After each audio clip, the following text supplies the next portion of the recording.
Irmãos, vamos lá então, nós estamos estudando um pouquinho sobre igreja, né? Já faz um tempinho, ainda vamos continuar. E nesse período do meio aqui, a gente está usando o material do reverendo Arival Dias Casimiro, pastor lá da igreja de Pinheiros. Material esse que eu tive a oportunidade de acompanhar, né? O nascedouro dele. Até encontrei 2007, 2008, né, uma aula que nós tivemos com o reverendo Arival lá em São Paulo, na época do CTM, onde nós tivemos a oportunidade de fazer um resumo, né, do livro de Atos, que ele inclusive estava trabalhando na época da construção do livro. E aí, como nós já falamos, nós fizemos alguns acréscimos, né, de alguns princípios que ele apresenta no livro, mas nós já temos caminhado aí e hoje nós chegamos no 10º princípio. Vamos relembrar rapidamente aí os princípios para nós entrarmos propriamente na aula de hoje. Então, o primeiro princípio, segundo esse estudo do livro de Atos, né, do reverendo Arival, é que a obra missionária é a prioridade da igreja, a tarefa prioritária da igreja, né? Vimos que o Espírito Santo é o executivo desta obra, é ele que direciona a sua igreja, o seu povo. Vimos que a consagração do povo de Deus ou dos crentes é uma chave para a obra missionária. Deus usa aqueles que estão consagrados, aqueles que estão na presença dEle, servindo a Ele, caminhando a Ele. Uma vida de pecado, obviamente, nos conduz para longe de Deus e, consequentemente, também para o centro da vontade de Deus. Nós temos exemplo de homens e mulheres que no coração estava muito mais cheio de pecaminosidade do que de consagração e receberam dura punição do Senhor aqui no livro de Atos. O caso de Ananias e Safira é um exemplo. Enquanto que aqueles que estavam buscando ao Senhor, vivendo em práticas de oração, de jejum, de estudo da palavra, foram uns instrumentos na mão de Deus. Vimos também que o homem é um método que Deus separou para a obra missionária, né? Deus usa pessoas, Deus usa indivíduos consagrados para proclamar as virtudes que Ele mesmo já manifestou a cada um de nós. Deus poderia ter usado os anjos, por exemplo, né, para anunciar o Evangelho, mas na grandeza do Senhor Ele escolheu usar a sua vida para falar do amor do Filho dEle às outras pessoas. E isso através da pregação. Nós vimos que a pregação, portanto, é o meio escolhido por Deus para promover a obra missionária, e não eventos, não o seu testemunho pessoal, apesar dele ser importante, mas o que alcança os eleitos de Deus é a pregação fiel das Sagradas Escrituras, né?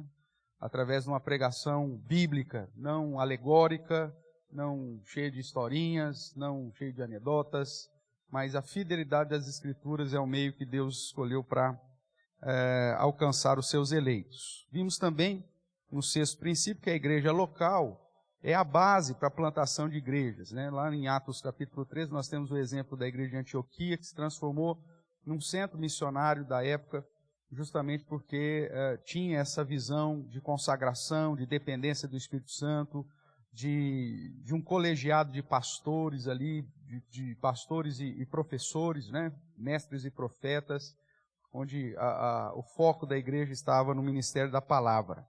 Vimos também que a doutrina da eleição é a motivação da obra missionária, o fato de saber que Deus tem separado para si um povo, para a sua própria glória, e que essas pessoas ainda estão aí,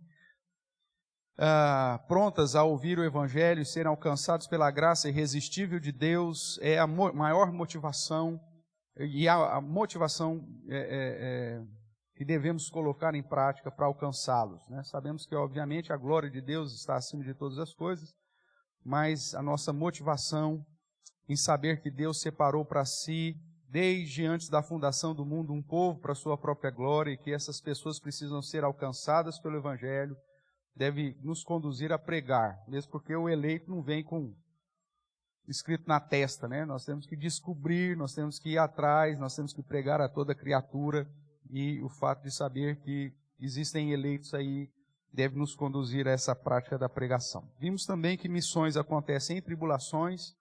todos aqueles que assumem um compromisso com o Senhor, obviamente, vão ser perseguidos, diz o apóstolo Paulo. Nos consagrar a Deus e buscar a presença do Senhor exige mortificar a nossa própria carne, e isso traz dificuldades pessoais e também no contexto coletivo, porque quando assumimos um compromisso com Deus, aqueles que não obedecem a Deus certamente se levantam, e é por isso que o próprio Cristo disse que ele seria motivo de divisão na sua própria casa, né? Pais contra filhos, genros e noras contra sogro e sogra, aquela coisa toda, porque aqueles que resolverem de fato andar no caminho do Senhor serão alvos de oposição, de perseguição. Vimos também que o dinheiro não é empecilho para missões. O próprio Deus, Ele direciona, Ele é o Senhor de todas as coisas, e a grande dificuldade que nós temos na obra missionária não são recursos, né? Apesar de recursos financeiros serem necessários para a manutenção. Mas nós temos visto que a igreja perseguida, por exemplo, não tem recurso nenhum e a obra continua avançando da mesma forma. As pessoas continuam sendo alcançadas pelo Espírito Santo com o mesmo avanço, com recurso ou sem recurso. Porque o que Deus precisa de fato são pessoas consagradas. Então, mesmo que nós sejamos uma igreja que não tenha recurso financeiro suficiente para fazer tudo aquilo que nós sonhamos fazer, o simples fato de ter você como servo de Deus consagrado já é o maior recurso que nós precisamos ter para alcançar as pessoas. O seu compromisso em ser discípulo e não apenas membro da igreja é que vai fazer toda a diferença. Obviamente que Deus também vai usar a sua fidelidade, o seu coração nas coisas de Deus, para que através da sua fidelidade no dízimo, nas ofertas, também os recursos necessários apareçam. E nós, assim, façamos aquilo que devemos fazer para fundamentar e fortalecer mais a causa do Senhor. Então, esses são os 9 primeiros princípios que estão aí nesse slide aí da própria editora Sociep, né? Com diferenças apenas no terceiro ponto, onde o livro apresenta como a oração a chave para a obra missionária, e nós acrescentamos aí não só a oração, mas a vida consagrada, né? Ainda mais nos dias de hoje, onde nós vemos que ensinamentos errados a respeito da oração é pregado na igreja, né? Parece que virou varinha mágica, né? E, na verdade, a oração demonstra a nossa comunhão com Deus, mas ela sozinha, sem consagração, sem vida. Tem gente que aprende a fazer oração, decora orações que na verdade não passam do teto, porque o objetivo dela é só emocionar você, né, trazer emoção ao seu coração e não falar ao coração de Deus. São pessoas que têm a oratória poderosa, né, e que muitas vezes, através da oração dela, acaba induzindo as pessoas a algumas práticas e até mesmo sentimentos e emoções, que na verdade não trata nada de uma conversa com Deus, porque na verdade ele está falando do coração do homem para o coração do homem. Então a oração sozinha, nos nossos dias é perigoso, e por isso nós então mudamos aqui e colocamos a vida de consagração, que inclui obviamente uma vida de piedade e de oração, mas que isso é mais essencial. O último ponto então, que o reverendo Arival nos apresenta, que nós também fizemos aí alguns acréscimos, ele coloca como missões sendo um resultado de ação, né? Você precisa fazer. Só que nós preferimos deixar um pouco mais claro que tipo de ações são essas, porque tem gente que dentro da igreja nós já ouvimos há muito tempo atrás que você faz missões de 3 modos. Já ouviu essa história em algum lugar? Né? Geralmente você faz missões de 3 modos. Se você já foi a algum congresso missionário, tal, provavelmente já ouviu isso. Você faz missões orando, você faz missões contribuindo e você faz missões indo. Alguém já ouviu isso? Não? Então, geralmente, os preletores, quando tratam de missões, ele vai falar, olha, nós estamos na igreja O cara, geralmente, quando ele vai pedir recurso para a igreja, ele fala assim, você faz missões de 3 modos. Você faz missões orando por missões, você faz missões contribuindo para missões, ou indo em missão. Eu aqui estou indo lá, né, para a Flórida, vou fazer, ou no Caribe, vou fazer missões lá, né, numa ilha linda, paradisíaca lá. Então eu estou fazendo a minha parte. Agora você vai orar e você vai contribuir. E, de certa forma, isso foi ensinado para a igreja e está aí intrínseco, né, muitas vezes na prática da igreja. Só que a perspectiva bíblica, ela não faz essa divisão. Porque todos os crentes, como membros de igreja, e mais que isso, como discípulos de Cristo, são responsáveis pela obra missionária no lugar que o Senhor te colocou. Então a visão bíblica é que você faz missão na somatória dessas 3 ações. Você não pode escolher uma parte dessa e se isentar das outras. Se fosse assim, então missionário não precisa orar. Porque se fazer missões é orar, contribuir ou ir, o fato de ele estar indo, ele fala, gente, então não pede para eu orar não, porque eu já estou indo. Eu não preciso orar. Eu já estou fazendo a minha parte. Ou então você vai lá e compra um chaveirinho missionário numa conferência missionária. Pastor, já contribuí. Põe lá no chaveiro do carro, lá para você lembrar que você já comprou um chaveiro missionário na vida. Então, pastor, já contribuí, então já fiz a minha parte em missões. Então não oro e também não vou. E aquele que ora fala, eu já estou orando bastante por missões, então eu não preciso contribuir com missões, eu não preciso ir, não preciso falar de Jesus para ninguém, porque eu já oro muito. Então veja, na visão bíblica, uma ação não exclui a outra.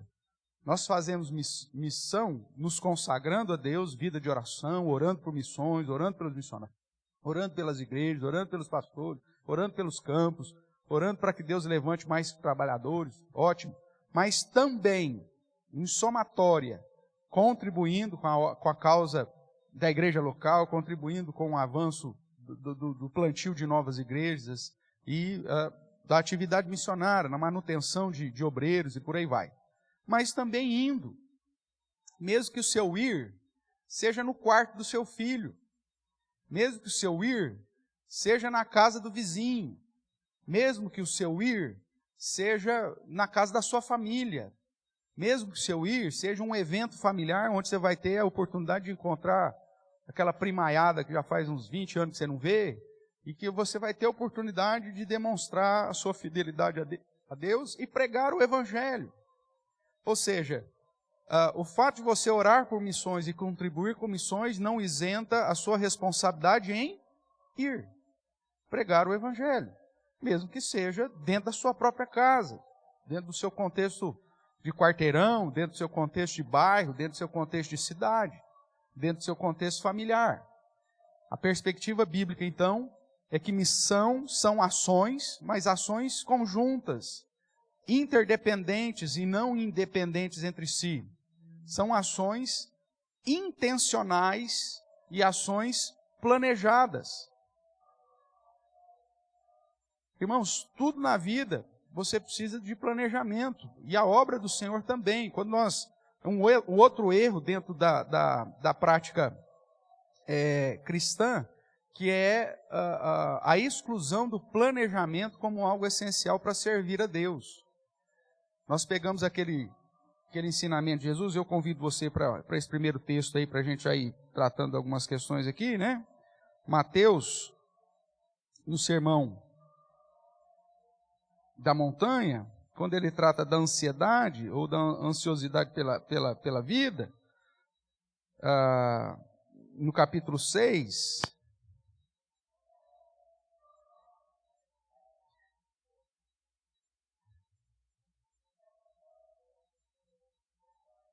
o verso 34 aí, geralmente é usado, né, para fundamentar o fato que você não precisa planejar as coisas.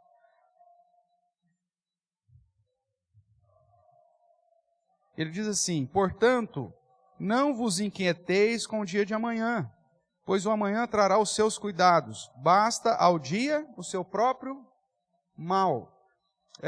É comum você ouvir, talvez, pregações nesse sentido, ou devocionais nesse sentido, que diz que você, como cristão, você deve viver de tal forma, na ação do Espírito Santo, que é o agente, né, da obra missionária, que é o executivo, na verdade o executivo da obra missionária, e que você não deve planejar, porque basta cada dia o seu próprio mal. Então o planejamento seria algo assim que demonstra infidelidade para com Deus, porque quando você planeja, você não está depositando a confiança no Senhor. Só que esse ensinamento você não tem na Bíblia. O contexto aqui de Mateus capítulo 6, do verso 25 a 34, não é um ensinamento contra o planejamento, mas é um ensinamento contra a ansiedade. Eu não sou proibido de planejar, eu sou proibido de viver ansioso com aquilo que eu planejei. A ansiedade é condenada, não o planejamento. Se nós olharmos para as Escrituras de um modo geral, você vai ver o próprio Deus como exemplo de planejamento. Por que Deus não criou o mundo num dia só? Ele não tinha poder para fazer isso? Se Deus simplesmente tivesse dito, ao invés de haja luz, haja universo, você acha que o universo não seria formado? É obviamente que seria. Mas Deus tem um planejamento e tem um porquê de criar o mundo em 6 dias, inclusive descansar no 7º. E esse processo planejado de Deus é o referendo que as Escrituras dão pelo fato de depositarmos a nossa confiança no Senhor, deixando um dia na semana para consagrarmos a Ele. A própria lei cerimonial, durante o período do sacerdócio levítico, a lei mosaica, estava pautada a guarda do 7º dia, como princípio cerimonial, litúrgico, pelo fato de que Deus criou o mundo em 6 dias e descansou no 7º. Era um planejamento, já fazia parte. Na própria criação do mundo, você vai ver que Deus criou os luminares para servir de agenda, para compromissos, para sinais e compromissos. A nossa tradução traz como sendo estações, mas a palavra estação no hebraico é outra, né? Aquela que, por exemplo, é usada por Daniel, quando diz que ele muda os reis e ele muda as estações. Ali está falando de primavera, verão, outono e inverno, mas lá em Gênesis 1, o termo é moed, que é justamente comemorações, é uma agenda, uma celebração. Então Deus planejou a criação, planejou um calendário, inclusive para o seu povo relembrar de todos os fatos, e planejou toda a obra da redenção. O planejamento nunca foi errado, na perspectiva bíblica. Noé teve que planejar a construção da arca. Você pega Salomão, ele traz princípios de administração, tanto em Eclesiastes quanto em Provérbios, em relação ao planejamento. Você pega Eclesiastes capítulo 11, por exemplo, você tem ali um manual de investimento. Lança o teu pão sobre as águas, depois de muitos dias você o terá de volta, ou seja, poupe. Diversifica, a ideia de Salomão é a mesma que hoje o pessoal fala aí, não coloque todos os ovos na mesma cesta, não é assim? Ele fala isso lá em Eclesiastes, não, diversifique. Ele diz, mude a atividade, planta de manhã, planta também à tarde, porque você não sabe qual que vai germinar, se é a semente da manhã, se é a semente da tarde. Quem somente observa as nuvens não vai plantar e também não vai ceifar. São princípios de planejamento. Então a Bíblia, ela te induz e te ensina a viver uma prática de planejamento. Na sua vida pessoal, na sua vida familiar e também na sua vida espiritual. O que é proibido nas Escrituras é você viver ansioso com aquilo que você planejou. E aí nós temos o próprio exemplo em Atos dos Apóstolos, onde nós temos o apóstolo Paulo, planejando as viagens missionárias, e o Espírito Santo, como executor da obra, confirmando ou não. Há momentos, inclusive, que você vai ler em Atos, que eles estavam indo para determinado caminho, e o Espírito Santo fechou a porta para eles. E aí, então, eles buscam o Senhor, e naquela noite, Paulo tem um sonho, onde um cidadão macedônio aparece para ele, E ele então entendeu que o Espírito Santo estava conduzindo eles e acordaram naquele mesmo dia, foram para Macedônia. E aí o Espírito Santo abriu as portas. Veja, o planejamento não foi proibido. Agora, esse planejamento ele pode ser mudado a qualquer instante sobre a ação do Senhor. E aí o que Paulo fez? Fechou portas, vamos embora, porque o nosso planejamento deu errado? Não, de modo algum. Ele retroalimenta o planejamento e dentro do menor tempo possível ele aplica o novo planejamento. Você pega a carta de Romanos. A carta de Romanos é uma carta que Paulo envia à igreja de Roma, que na verdade é um projeto missionário. Onde o apóstolo Paulo, como missionário que era, apresenta o seu currículo, quem ele era, o que ele já fez, e apresenta as suas bases doutrinárias, que fundamentam a necessidade de plantar igrejas agora do outro lado do mundo, uma vez que toda a região da Ásia Menor ele já tinha plantado. Ele fala isso, olha, eu já trabalhei aqui 30 anos nessa área aqui, já não tem mais campo de atuação, estou pensando em ir para a Espanha e quero o auxílio, tanto financeiro quanto também de estratégico, para que eu possa ir lá. Deus permitiu que Paulo cumprisse esse planejamento? Não. Mas o fato dele ter planejado nos possibilita ter hoje, talvez, a carta mais teológica e mais importante das cartas paulinas, que é a carta de Paulo aos Romanos. Se ele não tivesse planejado ir para a Espanha e planejado solicitar a ajuda financeira da igreja de Roma, talvez nós não teríamos a carta de Romanos.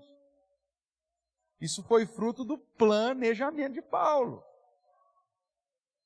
Paulo planejou deixar Tito em Creta, Paulo planejou enviar Timóteo para Éfeso com atividades específicas, ou seja, a Bíblia inteira nos incentiva a planejar. Se você olhar para a questão pessoal, você vai ter inúmeros exemplos na palavra do Senhor de servos e servas do Senhor que planejaram. Alguns planejamentos não deram certo e Deus direcionou e mostrou que Deus está acima do nosso planejamento. Louvado seja Deus por isso. Mas isso não nos isenta de planejar. Isso não demonstra infidelidade para com Deus.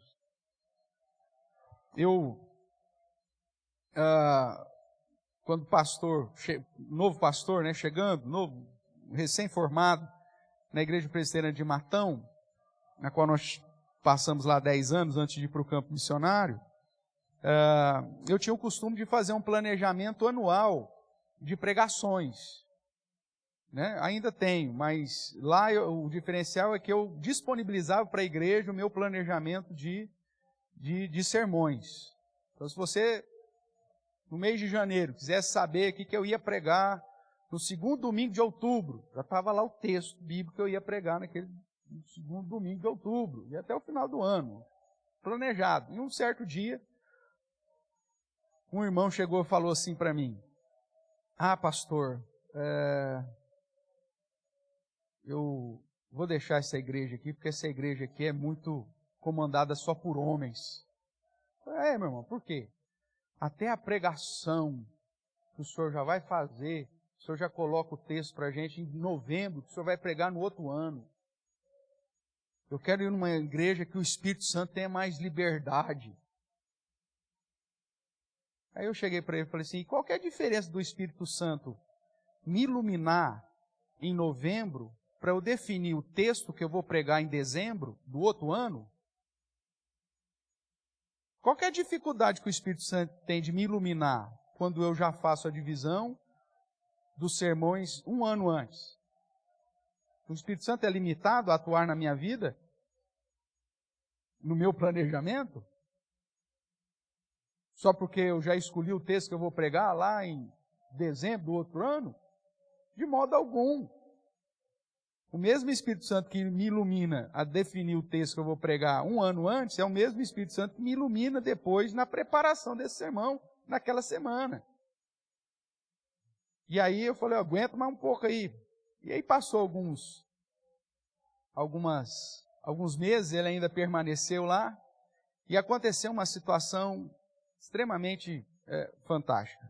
Eu tinha sido relator de um processo dentro do presbitério, de um pastor que havia adulterado e mantido o adultério por 3 anos, havia se divorciado da esposa e havia casado agora com a terceira. E me colocaram como relator daquele processo. E eu lembro que esse pastor chegou para mim, marcou uma audiência comigo, chegou lá na igreja e falou assim: me deixa nas mãos de Deus. Ou seja, me restaure logo, me deixe nas mãos de Deus. E eu lembro que eu disse para ele, falei: olha, se Deus colocou você na minha mão, quem sou eu para devolvê-lo?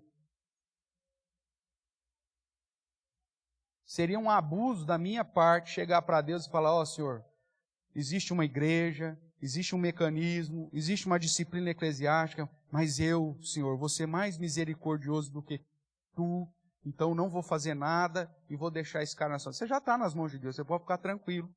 E Deus colocou você nas minhas mãos, eu não vou fazer absolutamente nada no processo que não seja legal. Fiz as diligências, apresentei o meu relatório e pedi, então, despojamento do pastor.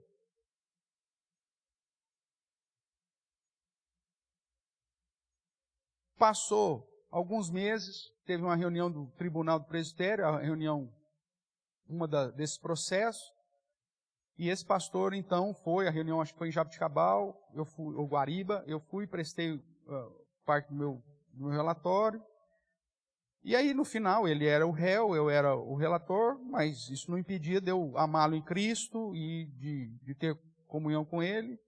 Ele chegou para mim e pediu carona para vir para Matão. Eu falei: não, pastor, claro, vamos lá. Dei carona para ele, trouxe ele terminou a reunião no domingo de manhã. Aí eu trouxe ele para Matão e convidei ele, né? Pastor, se o senhor estiver disposto, o senhor vai na igreja hoje, não tem problema nenhum, não. Tá bom. Ele disse que não iria. Pastor, eu não vou. Tá bom. O sermão já estava pronto. O quadro, igual eu tenho o quadro de aviso ali do calendário anual, ano litúrgico, quem que vai estar na liturgia, não sei o que. A diferença é que eu punho o texto lá. Isso há 1 ano antes. E o texto era justamente João 8.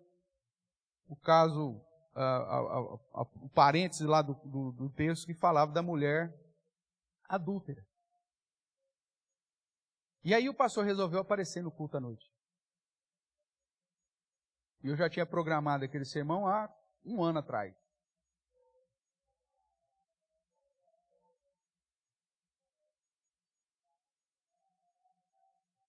O que você acha que aconteceu? Preguei o texto expositivamente, mostrando que Jesus, que todo aquele processo estava errado, porque a mulher não adultera sozinha, que era, na verdade, uma armadilha dos líderes para Jesus, e que Jesus não podia, obviamente, mandar apedrejá-la, primeiro porque o processo estava errado, segundo porque Jesus não fazia parte do Sinédrio, ele não estava contado entre os anciãos da cidade, e porque, dentro daquele contexto lá, se ele assim o fizesse, ele estaria quebrando a lei. E mostrei que Jesus aplica uma disciplina sobre a mulher, que é a disciplina da admoestação. Ele simplesmente diz: não podemos aplicar o processo, porque quem não tiver pecado atire a primeira pedra. Não é o fato que Jesus está passando a mão na cabeça da mulher, mas todo o processo estava tão errado que inclusive aquela situação já era fruto da pecaminosidade daquelas pessoas que estavam apresentando a mulher sozinha. Jesus então desmascara eles, mas não deixa de aplicar disciplina sobre a mulher. Tanto que ele olha para ela e diz o quê? Vai, não peques mais.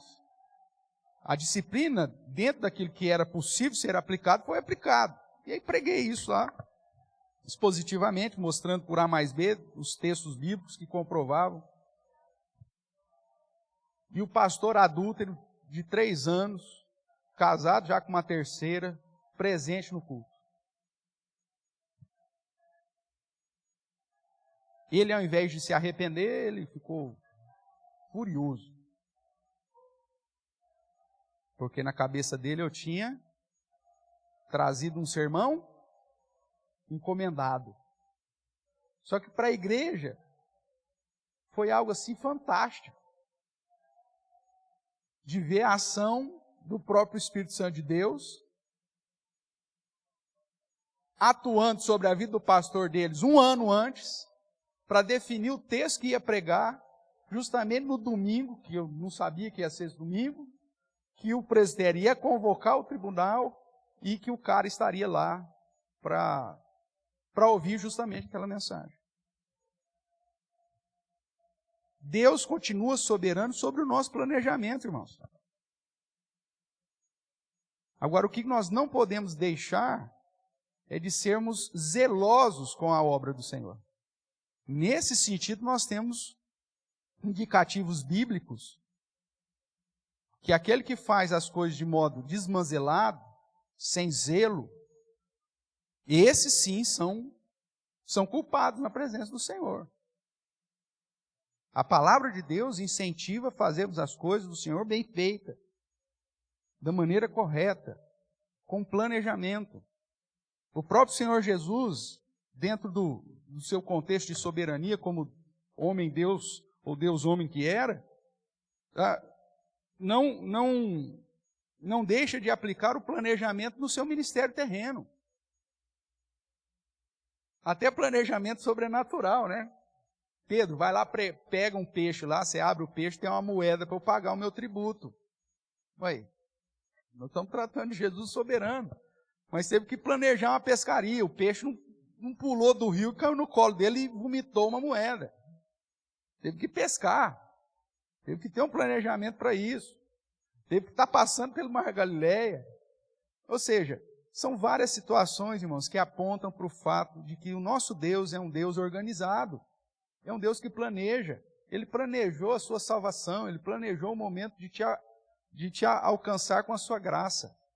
E quando nós olhamos para a obra do Senhor, a pior coisa que nós podemos fazer é fugir da nossa responsabilidade e jogar isso nas costas do Espírito Santo. Não, pastor, não precisa se preocupar não, de planejar nada não. A gente vem aqui, aí o Espírito Santo nos conduz. Amigo, o Espírito Santo nos conduz à medida que nós estamos em consagração a Ele e fazendo da sua obra uma obra zelosa. É assim que o Espírito Santo vai nos alcançar. É assim que Ele vai nos usar.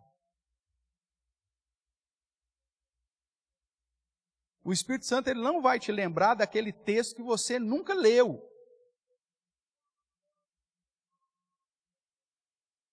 Ele não vai te lembrar daquele versículo chave na hora da evangelização que você não decorou. Você precisa de um planejamento, inclusive, para falar de Jesus. O que você vai falar para o descrente? Que texto bíblico que você vai citar?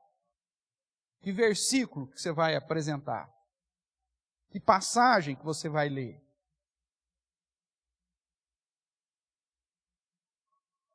O Espírito Santo vos lembrará de tudo aquilo que você tem que falar. Agora, aquilo que você não tem conhecimento, não é espiritismo, irmãos, é espírito. Espiritismo, o demônio vem sobre você e aí ele fala através de você. Agora, nós temos o Espírito Santo que age sobre nós. Não é uma possessão. E ele vai falar de acordo com aquilo que você sabe. É assim que nós vemos, inclusive, no registro da revelação. Os homens inspirados por Deus revelaram da parte de Deus, mas Deus preservou a característica literária, acadêmica de cada um deles. Quem era boiadeiro continuou conversando e escrevendo com boiadeiro. Quem era acadêmico tratava das formas acadêmicas. Quem era pescador continuava falando como pescador e usando o contexto da sua vida como pescador. O Espírito Santo revelou? Sim. Inspirou cada um desses homens? Sim. Mas ele usa de acordo com a característica de cada um. Agora, quanto mais você toma conhecimento, cresce no conhecimento e na graça, obviamente, mais que o Espírito Santo vai te usar. Então, a obra missionária da igreja, ela é uma obra intencional, porque ela tem que estar pautada à obediência e planejada. Vamos dar uma olhadinha, né, nessa perspectiva aí. Então, nós vemos que toda a obra da redenção, ela foi planejada minuciosamente. Abra sua Bíblia lá em Mateus 28.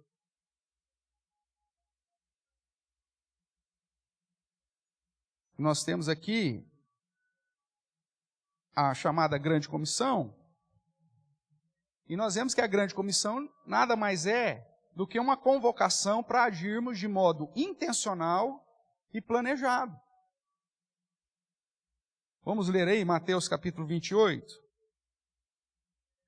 Jesus, aproximando-se, falou-lhes dizendo: toda autoridade me foi dada no céu e na terra. Ide, portanto, fazei discípulos de todas as nações, batizando-os em nome do Pai, do Filho e do Espírito Santo, ensinando-os a guardar todas as coisas que vos tenho ordenado. E eis que estou convosco todos os dias até a consumação do século. Quando nós observamos aqui essas palavras de Jesus aos seus discípulos, e aos discípulos, inclusive, que alguns estavam duvidando, é o que diz aí o verso 17, e por isso que lá em Marcos nós vamos ter um adendo depois explicando sobre os sinais que deveriam acompanhar os apóstolos que crescem. Jesus então chega para eles e diz o seguinte: toda a autoridade me foi dada, tanto no céu, na terra. A obra que ele realizou lhe dá agora autoridade sobre terra e céu para continuar o planejado. E quando Jesus termina a sua obra vicária como Cordeiro de Deus, morrendo na cruz, derramando seu sangue em favor dos pecadores ou dos seus, e ele ressuscita, nós vamos ver isso no paralelo lá com o Apocalipse, que foi dado a ele agora a autoridade de se assentar no trono, e não apenas isso. O que tinha lá que João olhou, e que ninguém podia nem de fato olhar, e que ele começou a chorar porque não tinha ninguém digno, nem no céu nem na terra, para tomar e abrir? O que era? O que tinha lá, dentro do simbolismo apresentado lá em Apocalipse? João teve uma visão do trono de Deus, lá do céu, e de repente os anciãos falaram: gente, não tem ninguém que é digno de abrir o quê? Um livro.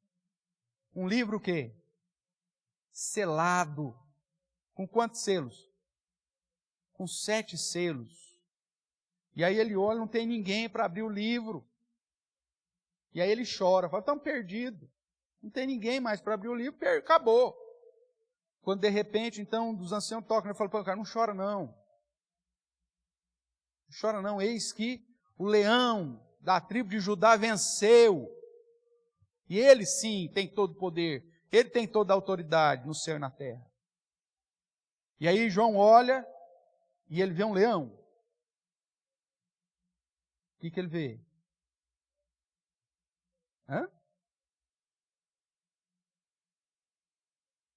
Chama o Benjamim lá, que o Benjamim sabe. Chama o Luca lá. Ele viu um cordeiro. Abra lá, sobe. Marca aqui Mateus 27, ou 28. E vamos comigo lá. Irmãos, falando nisso, nós estamos acabando a sequência nas quartas-feiras aí sobre ética cristã. E estamos no 8º mandamento. E logo na sequência a gente vai trazer o comentário sobre Apocalipse, aquele estudo sobre Apocalipse, nas quartas-feiras, tá? Então no segundo semestre, se Deus quiser, a gente começa. Para que você possa se aprofundar um pouco mais nesse assunto aí que é tão necessário. Vamos lá, Apocalipse capítulo 5. Eu vi na mão direita daquele que estava sentado no trono, o que mesmo? Um livro escrito por dentro e por fora. Esse livro aqui, irmãos, representa todo o planejamento de Deus desde a fundação do mundo. É lógico que nós sabemos que Apocalipse é simbólico, mas a ideia de ter um livro escrito por dentro e por fora aponta que Deus já determinou todas as coisas, já está escrito. É livro, sinônimo aqui de um planejamento, tudo bem? Então ele viu um livro escrito por dentro e por fora, de todo selado com 7 selos. 7 na Bíblia é perfeição, é a ideia de totalidade. Vi também um anjo forte que proclamava em grande voz: quem é digno de abrir o livro e de desatar-lhes os selos? Ora, nem no céu, nem sobre a terra, nem debaixo da terra, ninguém podia abrir o livro, nem mesmo olhar para ele. E João diz, e eu, João, chorava muito, porque ninguém foi achado digno de abrir o livro, nem mesmo de olhar para ele. Todavia, um dos anciãos me disse, não chores, eis que o leão da tribo de Judá, a raiz de Davi, ou seja, o rei, né, venceu para abrir o livro e os seus 7 selos. Então, o leão da tribo de Judá, que é um título relacionado a Jesus como rei. Por isso que Jesus é da tribo de Judá, da linhagem de Davi. Ok? Verso 6. Então vi, no meio do trono e dos 4 seres viventes, e entre os anciãos de pé, um leão. É isso que ele vê?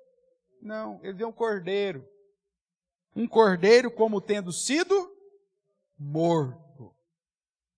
Ou seja, o leão da tribo de Judá é um título que aponta para Jesus como rei, o cordeiro como tendo sido morto, o sacrifício de Cristo apontando Jesus como nosso sacerdote, o nosso sacrifício. E aí vai dizer que ele tinha 7 chifres. 7, como eu disse, sinal de poder ou de perfeição, de totalidade, e chifres, sinal de poder. 7 chifres é a ideia de, todo o poder. Ele tinha 7 chifres, significa que ele era onipotente. Bem como 7 olhos, que são os 7 Espíritos de Deus enviados por toda a terra. 7 olhos, ou seja, toda visão. Onisciência. Que são os 7 Espíritos de Deus enviados por toda a terra. Se for enviado por toda a terra, ele também é onipresente. É o próprio Deus. E aí vai dizer que ele veio, pois, tomou o livro da mão direita daquele que estava sentado no trono, e quando tomou o livro, os 4 seres viventes, os 24 anciãos, prostraram-se diante do cordeiro, tendo cada um deles harpas, taças de ouro cheias de incenso, que são as orações dos santos, e entoavam um cântico dizendo, e aí vai louvar o cordeiro até o final. E aí depois lá no capítulo 6, vi quando o cordeiro fez o quê? Abriu um dos 7 selos e ouvi um dos 4 seres vem dizendo, como se fosse voz de trovão, vem. E aí você vai ter o registro da abertura dos 7 selos. Cada selo cumprindo com uma determinação que estava acontecendo por um acaso? Não, que estava no livro, porque já foi planejado. E aí você tem o registro do livro de Apocalipse, que é o registro contando de todos os eventos que vão acontecer até o estabelecimento do estado final do novo céu e da nova terra, onde reinaremos para todo sempre com o Senhor. Tudo já estava planejado, e na perspectiva bíblica tudo já está consumado. O planejamento, irmãos, faz parte da essência do nosso Deus. E a sua igreja precisa refletir esse padrão do Senhor. Nós não podemos viver uma vida cristã que não seja uma vida que tenha por intenção ser discípulo de Cristo. Nós não podemos viver uma vida que se diz como discípulo de Cristo sem um planejamento para cumprir com a tarefa que Ele mesmo nos ordenou. Voltemos lá para Mateus. E por que nós vamos, então, planejar e agir de modo intencional para proclamar as virtudes daquele que nos chamou das trevas para a sua maravilhosa luz? Por que nós vamos agir de um modo intencional e planejado para pregar o Evangelho? Primeiro, porque Jesus tem toda a autoridade. Ele está sentado no trono. Jesus não está nas férias, né? Viajando pelo universo, tirando férias. Não, Ele já está no trono. A Bíblia diz que nós já reinamos com Ele. Ok? Que Ele já tomou o livro, já abriu o livro. E o que nós estamos vivendo são os acontecimentos que foram planejados por Deus desde antes da fundação do mundo. Então Ele diz que nós temos que agir de modo intencional e planejado, primeiro, porque Ele tem toda a autoridade. Nós não pregamos na nossa própria autoridade. Nós pregamos na autoridade do Cordeiro que venceu. E aí Ele diz que esse planejamento, essa intenção, não é simplesmente por uma perspectiva da realidade que nós estamos. Ele diz, verso 18, toda autoridade me foi dada no céu e na terra, e de, portanto, fazer discípulos de todas, presta atenção aqui no todo, no toda, a ideia da amplitude. Então, toda autoridade, fazer discípulos de todas as nações. Aí depois no verso 20, ensinando-os a guardar todas as coisas que vos tenho ordenado, e eis que estou convosco todos os dias até a consumação do século. Você vê uma ideia aqui de completude, é uma ideia inclusive futura, uma ideia de um planejamento daquilo que você vai ensinar, da onde que você vai e para quem que você vai falar. A obra missionária é intencional, irmãos, e ela tem que ser planejada. Nós vamos, a partir daqui, nós vamos alcançar onde? A partir daqui, nós vamos falar para quem? E nós vamos falar o quê? Dá para seccionar e falar assim, não, nós só vamos falar de que Deus é amor? Não, é ensinando todas as coisas. Os atributos de Deus são idênticos na sua existência. A ira de Deus é do mesmo tamanho do amor de Deus. O que tem sido pregado por aí é que o amor de Deus é grande e largo. A gente ensina isso para as criancinhas, né? Grande e largo, não é assim? Agora, eu nunca vi nenhuma escola dominical ensinando a ira de Jesus é grande e larga, porque é do mesmo tamanho do amor. Juninho, você presta atenção no que eu vou te falar, Juninho. Você não brinca com Deus, não. Porque o amor de Deus é grande e largo, mas a ira de Deus também é grande e larga. A justiça de Deus também é grande e larga. Só que o que se prega hoje? Que o amor de Jesus é grande e largo e sua ira é pequenininha. E não é. É do mesmo tamanho, da mesma intensidade, na mesma proporção do seu amor, porque Deus é perfeito. Nós, por conta dos efeitos noéticos do pecado, dos efeitos do pecado sobre a nossa mente, é que temos uma oscilação nos atributos que nós recebemos de Deus, nos atributos comunicáveis que recebemos de Deus, que foram manchados pelo pecado.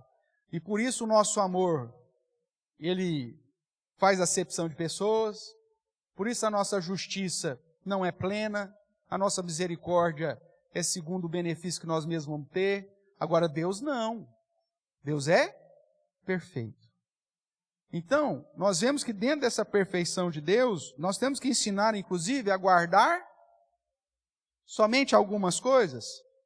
Não, mas diz aí, todas as coisas. A igreja, ela precisa estar ciente de que Deus instituiu ela para realizar uma obra intencional e planejada. Qual que é o objetivo da igreja aqui? Glorificar a Deus. Ótimo. E nós vamos glorificar a Deus fazendo o quê? Cumprindo a tarefa que Ele nos confiou. Como, pastor? De um modo intencional. Você precisa levantar todo dia com a intenção clara de glorificar a Deus através da sua existência. E que você tem que levantar todos os dias com a intenção clara de glorificar a Deus pregando o Evangelho. O dia que nós levantamos a nossa cama, irmãos, e vivemos tão somente para nós mesmos, e tem crente que faz isso, né? Levanta, corre atrás do vento, dorme e nem se lembra da existência de Deus. Tem crente que consegue passar dias sem falar com o Senhor. Então corrido, pastor. Pode ficar tranquilo, no inferno você vai ter todo o tempo. A eternidade você vai ter no inferno. Você nunca mais vai reclamar de tempo.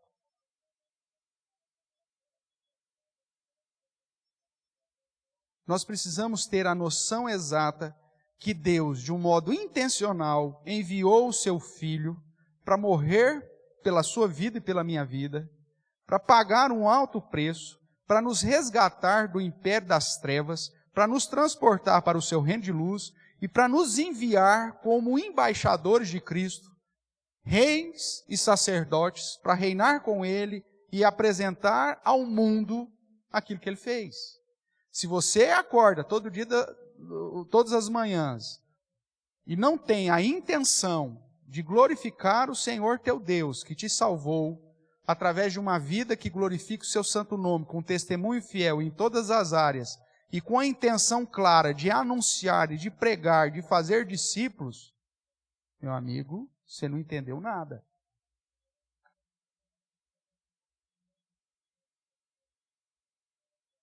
Paulo vai usar o exemplo do soldado. Que o soldado, na batalha, ele não se preocupa com as coisas do dia a dia. Mas a preocupação dele é satisfazer os desejos daquele que o arregimentou.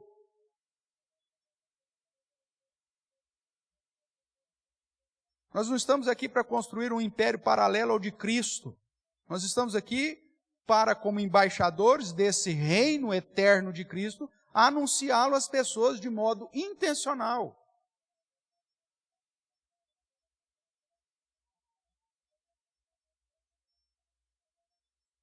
E para isso nós precisamos planejar.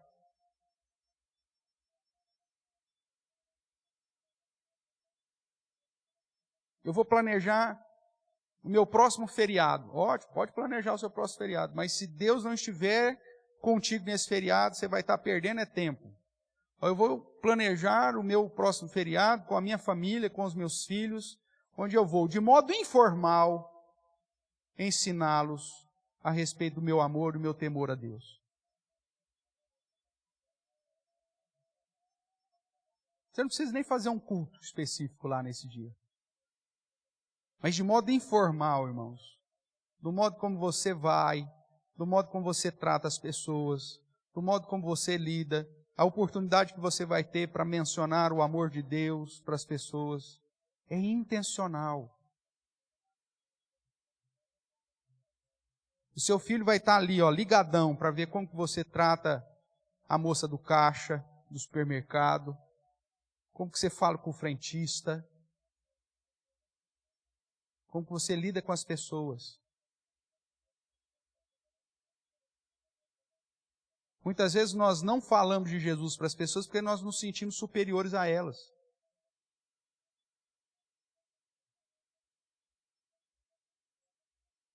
Eu já tenho chamado a sua atenção para alguns detalhes.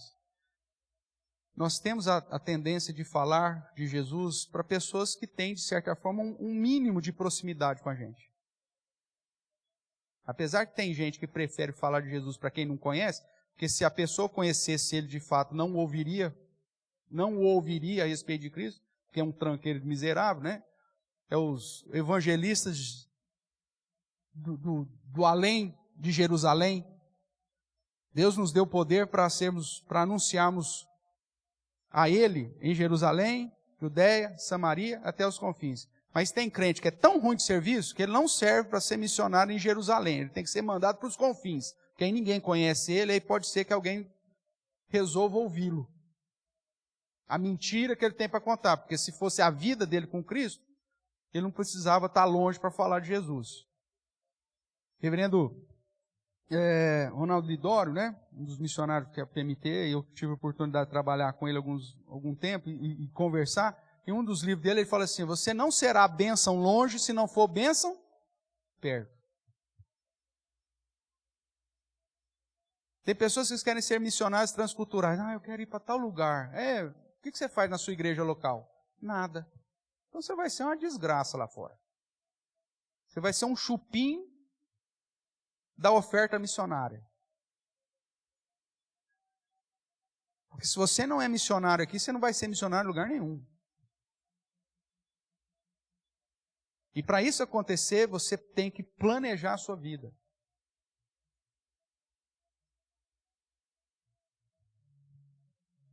Eu não vou ser leviano aqui para falar um percentual, mas no pouco tempo, nos 4 anos que passei como membro da Assembleia e da diretoria da PMT, e depois os anos que ainda fiquei no campo missionário, irmãos, você encontra assim, um número assim, exorbitante de missionários que estão no campo, porque estão fugindo da sua própria vida. Porque nunca foram bênção na igreja local.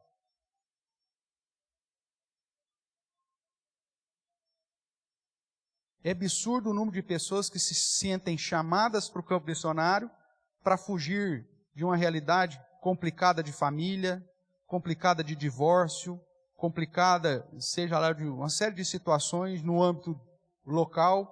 Aí ele acha que a solução dele é ir servir a Deus lá do outro lado do mundo, porque lá ninguém conhece ele, então lá ele poderá talvez ser usado por Deus. Isso é um grande erro.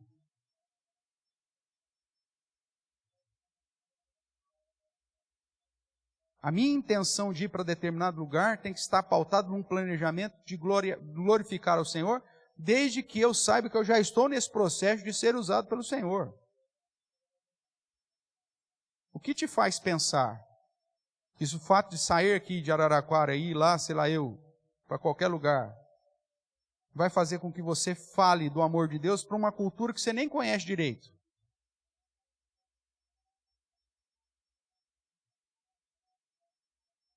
Isso é falta de zelo, porque você vai gastar uma grana da igreja, da viuvinha pobre, para te levar lá para aquele lugar, e você não vai ser bênção naquele lugar, porque você não é nem bênção aqui. Você vai viver lá às custas da igreja. E tem muito, hein? E aí é falha da igreja no planejamento missionário. Como que nós enviamos missionários?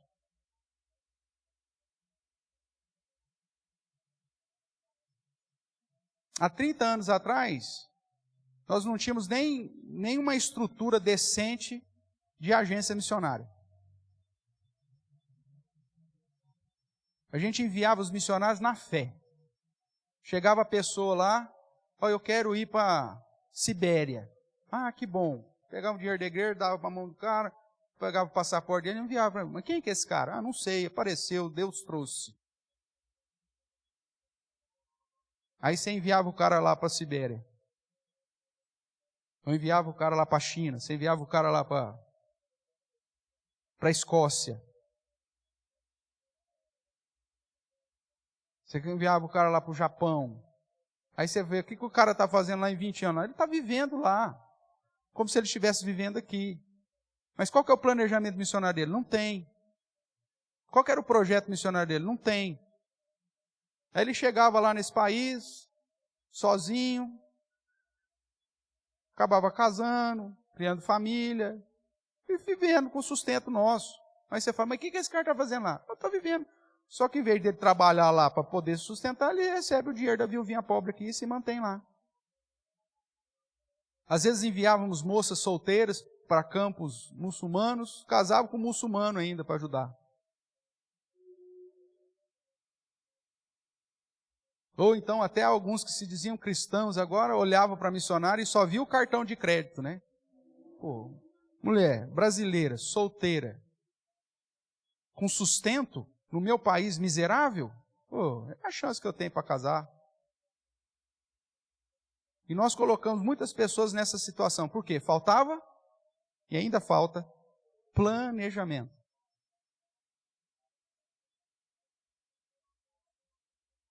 A igreja perde, irmãos.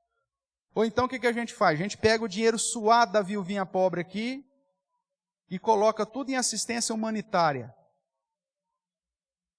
A gente fica investindo, dando dentadura para muçulmano. Curando sarna da orelha do filho do muçulmano. O cara não quer saber de Cristo. Pega esse dinheiro e manda para os Médicos Sem Fronteiras, que a gente vai fazer mais ajuda humanitária do que o missionário lá, que tem técnico de enfermagem e chega lá na África e acha que ele é o doutor. Falta de planejamento. A igreja precisa estar envolvida com missões de modo intencional e de modo planejado. Quando Jesus olha aqui, voltando ainda para Mateus 28, dentro do planejamento ou da estratégia de Jesus, ele vai usar aí, primeiro, fonte de autoridade, ele. Alvo, todas as nações. Estratégia, ensinando a guardar todas as coisas. Período, todos os dias até a consumação do século. A igreja não vai acabar essa tarefa até o último dia, irmãos. Pastor, a igreja já tem 200 anos, já vai aposentar agora, porque ela já tem 200 anos, já pregou o evangelho durante 200 anos. Vai poder aposentar? Não. É até a consumação do século. Como que eu vou aplicar essa estratégia? Ele usa aqui 3 verbos, né? Que nós já mencionamos, vamos repetir com vocês. O verso 19, você tem aí o ide, que na verdade é o melhor, né? Os exegetas já nos auxiliaram aí, dizendo que o melhor seria traduzir por um gerúndio, que ao mesmo tempo que é uma ordem que se faz constantemente. Então, talvez é o ide indo, talvez seria a melhor maneira de compreender. Não é só o indo, dando a possibilidade, se você for, mas é uma ordem que você diz, você tem que ir, e indo. Então essa é a primeira coisa, para fazer missões, você tem que ir. Como eu disse no início, mesmo que seja no quarto do seu filho, no quarto da sua filha, mas você tem que ir. Além de indo, a estratégia diz é batizando-os. E esse batizando nos remete, obviamente, para o significado do batismo de Jesus Cristo, que é diferente do batismo de João Batista, que é um batismo de aliança, que é entrar debaixo da aliança. O batismo substitui a circuncisão era sinal da aliança, logo o batismo de Cristo tem o mesmo papel.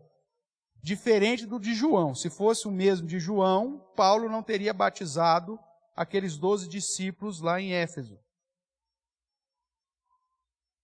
Nós vamos lá depois para esse texto. Mas o batismo aqui simboliza conduzir essas pessoas a entrar em aliança com Deus. Pressupõe todo o início daquele processo da ordem da salvação. Essa pessoa tem que ter nascido de novo, tem que ter ouvido o evangelho, nascido de novo, e consequentemente assumido esse compromisso com o próprio Cristo.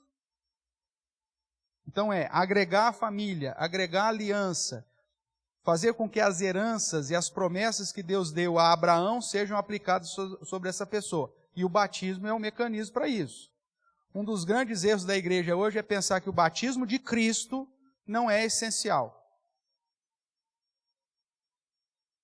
É lógico que ele não é determinante para a salvação. A salvação é pela graça. Mas o batismo, ele é essencial, irmãos. Não é um assunto secundário. Qual que é o argumento que a igreja de hoje usa para dizer que o batismo não é essencial?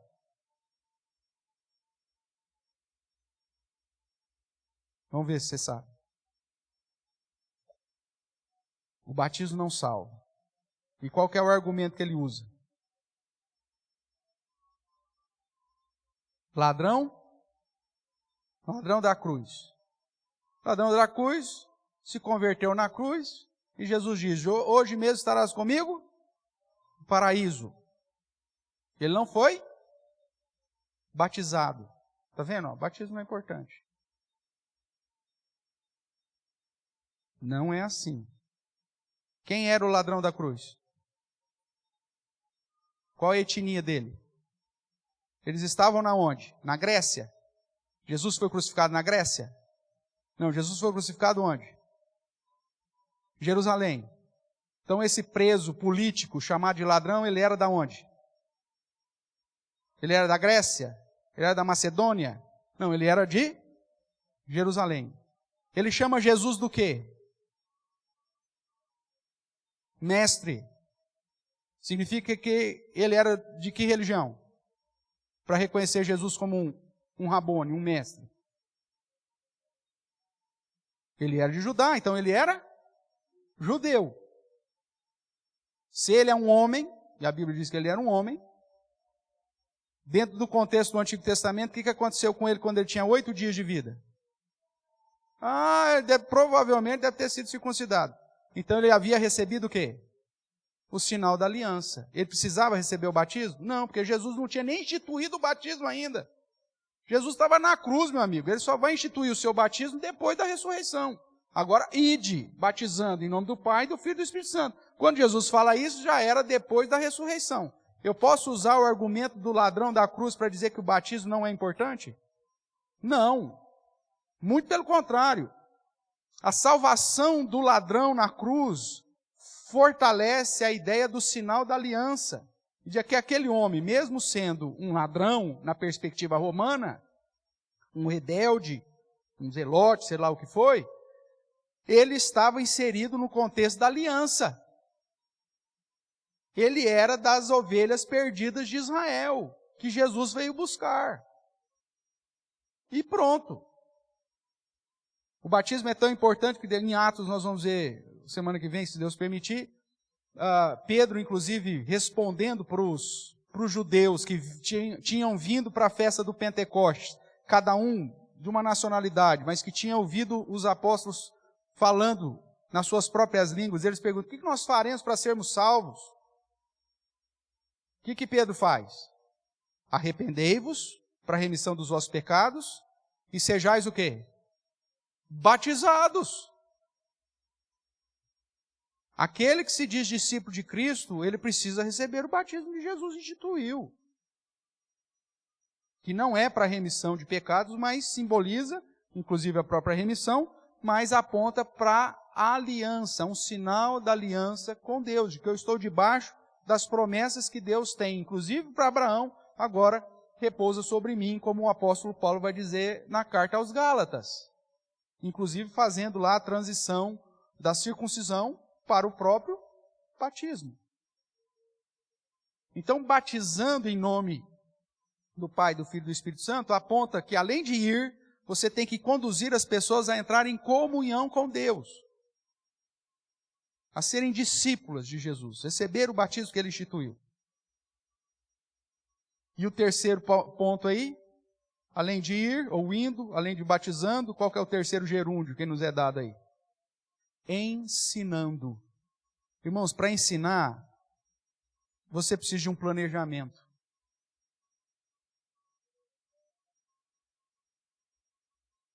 Mesmo que você decida fazer homeschooling lá com seu filho, você vai ter que seguir um planejamento? Ou não? Você fala, não, pastor, não, vamos ensinar. Um dia eu pego um copo, ensino ele a fazer o óculo copo, e daqui uns 6 meses aí eu falo para ele puxar uma perninha, ele aprende o P, é assim? Não, você tem que seguir um planejamento, tudo na vida. Ensinando a guardar todas as coisas Você precisa de um planejamento. O apóstolo Paulo, toda a viagem missionária dele e toda a igreja que ele plantava, ele tinha um planejamento. Ele sabia que o tempo dele não era muito, então ele remia o tempo. Nós estudamos a Bíblia quantas vezes por semana na igreja? 3 vezes por semana. Né? É que no domingo a gente dobra o negócio. Mas geralmente vamos contar com no sábado aqui, domingo num dia só, mas tudo bem. Mas pelo menos, se você for uma pessoa que está sempre conosco, você vai ter 3 dias na semana para estudar a Bíblia. Né? Vamos pegar aí, no máximo, aí 4 horas por semana. O que Paulo fazia? Para dar conta de ensinar todas as coisas. São vários momentos que a Bíblia registra que ele se reunia todas as noites, por 1, 2, 3 anos a fio. Em algumas cartas, ele inclusive, ou situações de Atos, ele diz assim, quando ele vai despedir dos presbíteros de Éfeso, ele fala assim, ó, você sabe que eu passei aqui noite e dia ensinando a palavra de Deus para vocês. Ele intensificava o número de reuniões para poder ensinar todas as coisas. Nesse processo que a gente está, nem 40 anos a gente consegue aprender todas as coisas. E ainda mais porque a gente, só vou na igreja uma vez por semana, está ótimo. A Bíblia, meu amigo, durante a semana, passo longe dela. Tanto é que no domingo eu fico, meu Deus, aonde que eu coloquei? Tem uns que já deixam dentro do carro para não esquecer. E do carro fica a semana inteira.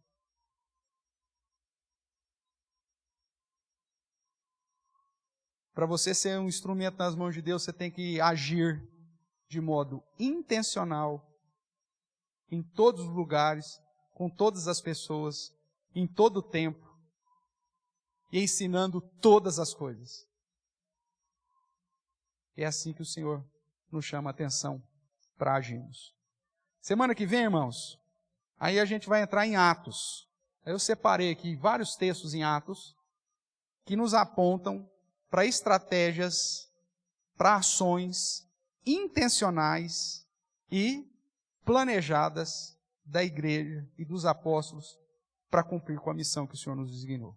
Aí nós vamos estudar, entrar profundamente no livro de Atos para tratar de todas essas possíveis ações intencionais e planejadas que nós, como igreja, devemos aplicar.